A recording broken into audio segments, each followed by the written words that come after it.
দর্শকদের প্রশ্ন এবং দর্শকদের মন্তব্য নিয়ে আমাদের এই সেগমেন্ট ফ্রি হিট। প্রথম যে মন্তব্যটা, অ্যাকচুয়ালি দুটো মন্তব্য আমরা এখানে দেখতে পাচ্ছি। মোহাম্মদ নাসরুল্লাহ কারিব তিনি প্রশ্ন করেছেন টপ এন্ড টি20 সম্পর্কে তিনি বিস্তারিত জানতে চাচ্ছেন এবং টপ এন্ড টি20 টি স্পোর্টস সরাসরি সম্প্রচার করবে কিনা। আনন্দের সংবাদ, টি স্পোর্টস টপ এন্ড টি20 যেটা অস্ট্রেলিয়াতে হতে সেটা সরাসরি সম্প্রচার করবে। সেখানে বাংলাদেশ এ দল আছে এবং বিগ ব্যাশের বেশ কিছু টিম আছে, পাকিস্তান শাহিনস খেলবে। সব কিছু মিলিয়ে এই যে একটা নতুন আবহ তৈরি হওয়া, সেটা আপনি কেমন চোখে দেখছেন?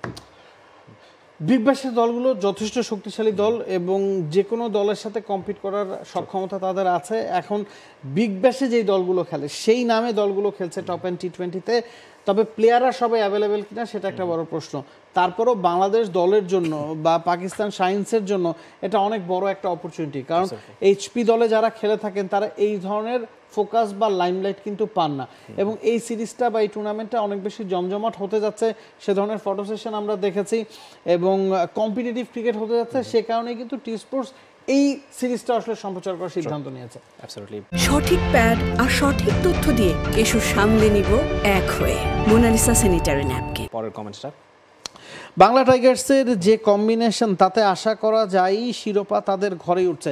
এই কথাটা আমরা আসলে শুরুতেই বলছিলাম যে কম্বিনেশনটা তাদের ভালো। বা 5 জন যে ফরেন ক্রিকেটার খেলছেন সেই জায়গায় সাকিব শরীফুলের সাথে ইফতিখার আহমেদ খেলছেন, রহমানুল্লাহ গুরবাজ খেলছেন, এছাড়া হজরতুল্লাহ জাজাই খেলছেন এবং অ্যাসোসিয়েট নেশন থেকে যারা খেলছেন মোহাম্মদ ওয়াসিম, আরব আমিরাতের হয়তো সেরা প্লেয়ার তিনি।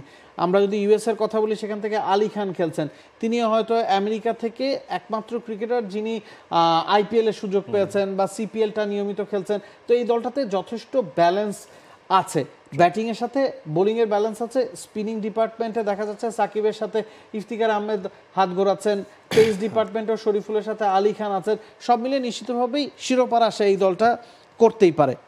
পরের কমেন্ট আব্দুল্লাহ আওয়াল তিনি বলছেন শুনলাম আবাহনী ক্লাবের নাকি সবকিছু ভেঙে দিয়েছে, এখন কি অবস্থা, ওখানকার প্লেয়ারদের কি কোনো ক্ষয়ক্ষতি হয়েছে কিনা জানাবেন প্লিজ। তিনি কনসার্ন জানিয়েছেন আসলে আবাহনীর প্লেয়াররা আক্রান্ত হয়েছেন, কিন্তু তেমন কোনো ঘটনা আমরা আসলে না, প্লেয়াররা তেমন কেউ আসলে আক্রান্ত হননি, কারণ ওই সময় ক্লাবে কেউ ছিলেন না। যেদিন আসলে সরকারের পতন হয় সেই দিনই আসলে এই ঘটনাগুলো ঘটেছে। বিভিন্ন ক্লাবে কিন্তু অ্যাটাক হয়েছে, শেখ জামাল ধানমন্ডি ক্লাবেও অ্যাটাক হয়েছে, আবাহনী ক্লাবে অ্যাটাক হয়েছে এবং সবচেয়ে বড় কথা সব ধরনের ট্রফি বা অ্যাসেট আবাহনী ক্লাবের নিয়ে যাওয়া হয়েছে। এটা আসলে খুবই দুঃখজনক, কারণ এগুলো ইতিহাসের সাক্ষী। বহু বছর ধরেই আবাহনী এই জিনিসগুলো অর্জন করেছে। সেখানে আপনি রাজনীতি নিশ্চিতভাবেই মেশাতে পারেন না, কারণ এটা দেশেরই আসলে লস। অ্যাবসলিউটলি এই ধরনের ভ্যান্ডালিজম আমরা আসলে কেউই প্রত্যাশা করি না। নিশ্চয়ই পরিস্থিতি দ্রুতই স্বাভাবিক হবে, তেমন প্রত্যাশা আমরা রাখবো। আর যে মারুফ রানার আরও একটা কমেন্ট আমরা পড়বো, তিনি জানতে চাচ্ছেন সাকিব আল হাসান কি পাকিস্তানের বিপক্ষে খেলবেন কিনা, সেই বিষয়ে আমরা কথা বলেছি অলরেডি। এই বিষয়ে বোধহয় সাকিব আল হাসান এখন ডিসাইড করেননি এবং শাহরিয়ার নাফিস যিনি ক্রিকেট অপারেশনসের ম্যানেজার তিনিও আসলে এই বিষয়টা খোলাসা করেননি। জালাল ইউনুসও এই বিষয়টা নিয়ে এখনও আসলে নিশ্চিত করে কিছু বলতে পারছেন না। সাকিব যদি অ্যাভেলেবেল থাকেন সেক্ষেত্রে তিনি সিলেক্টেড হবে কি না সেটাও একটা বড় প্রশ্ন ছুড়ে দিয়েছেন শাহরিয়ার নাফিস, কারণ বিশ্বসেরা অলরাউন্ডার সাকিব আল হাসান দলে সুযোগ পাবেন কিনা এই প্রশ্ন আমরা কখনোই উঠতে দেখিনি। তবে সাকিবের যেই ধরনের ফর্ম চলছে টেস্ট দলে তাইজুল বা মিরাজদের চেয়ে তিনি বেশি কন্ট্রিবিউট এখন করতে পারবে কিনা সেই প্রশ্ন কিন্তু আছে। তো সবকিছু আসলে এখনও খোলাসা। হয়তো 11 তারিখ যখন গ্লোবাল টি20টা শেষ হবে বা আজকে যদি সাকিবের দল বাদ পড়ে যায়, এলিমিনেটর তারা খেলছে, তারপরেই হয়তো আমরা জানতে পারবো সাকিবের সিদ্ধান্তটা বা বোর্ডের সিদ্ধান্তটা। পরের কোশ্চেনে যদি চলে যাই, সম্রাট হালদার তিনি বলছেন বাংলাদেশ কি পাকিস্তানকে একটা কঠিন চ্যালেঞ্জ দিতে পারবে, কি মনে হয় আপনাদের কাছে? অন্য যে কোনো সময়ের তুলনায় আমার কাছে মনে হয় কম্পিটিটিভ হবে সিরিজটা, কারণ যেহেতু এ দল যাচ্ছে অনেকেই ওই কন্ডিশনে আগেই খেলে ফেলবেন। অন্য যে কোনো সময়ের চেয়ে আমার কাছে মনে হচ্ছে যে কম্পিটিটিভ হবে। অ্যাবসলিউটলি 2003 সালের কথা মনে পড়ছে, মুলতান টেস্টে কিন্তু আসলে আমরা জয়ের খুব কাছাকাছি পৌঁছে গেছিলাম। ইনজামামুল হকের সেই অসামান্য ইনিংসের কারণে 1 উইকেটে হারতে হয়েছিল। আমরা হয়তো বা একটা ভালো কিছু প্রত্যাশা করতেই পারি যে দলটা যাচ্ছে।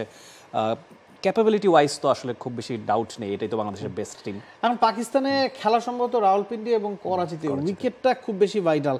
যদি পুরোপুরি ফ্ল্যাট উইকেটে খেলা হয়, বাংলাদেশ যে ধরনের কন্ডিশন আসলে টেস্ট খেলে অভ্যস্ত, মানিয়ে নিতে সময় লাগবে। আপনি 1-2 টেস্ট খেলেই সেই জায়গায় মানিয়ে নিতে পারবেন না, কারণ পাকিস্তানে বেশিরভাগ সময় আমরা দেখেছি ফ্ল্যাট উইকেটে খেলা হয় এবং যদি একটু পেস বান্ধব বা স্পিন বান্ধব উইকেটে খেলা হয় সেক্ষেত্রে হয়তো বাংলাদেশের জন্য কম্পিট করাটা ইজিয়ার হবে। অ্যাবসলিউটলি। একদম শেষ প্রশ্নটা আমরা পড়তে চাইব, রাব্বি হাসান তিনি জানতে চাচ্ছেন গৌতম গম্ভীরের সাম্রাজ্য কতদিন টিকবে বলে মনে করেন? এই বিষয়ে কিন্তু 2007 টি20 বিশ্বকাপে গৌতম গম্ভীরের যে টিমমেট ছিলেন যোগিন্দর শর্মা, যিনি এখন পুলিশ অফিসার, তিনি বলেছেন যে খুব বেশি দিন টিকবে বলে তিনি প্রত্যাশা করেন না, কারণ গৌতম গম্ভীর খুবই স্ট্রেট ফরওয়ার্ড একটা মানুষ, সোজা সাপটা কথা বলে থাকেন এবং হার্শ ট্রুথ সবাইকে তিনি জানিয়ে দেন। এই ব্যাপারটা কি আসলে তার টিকে থাকার পরিপন্থী কিনা?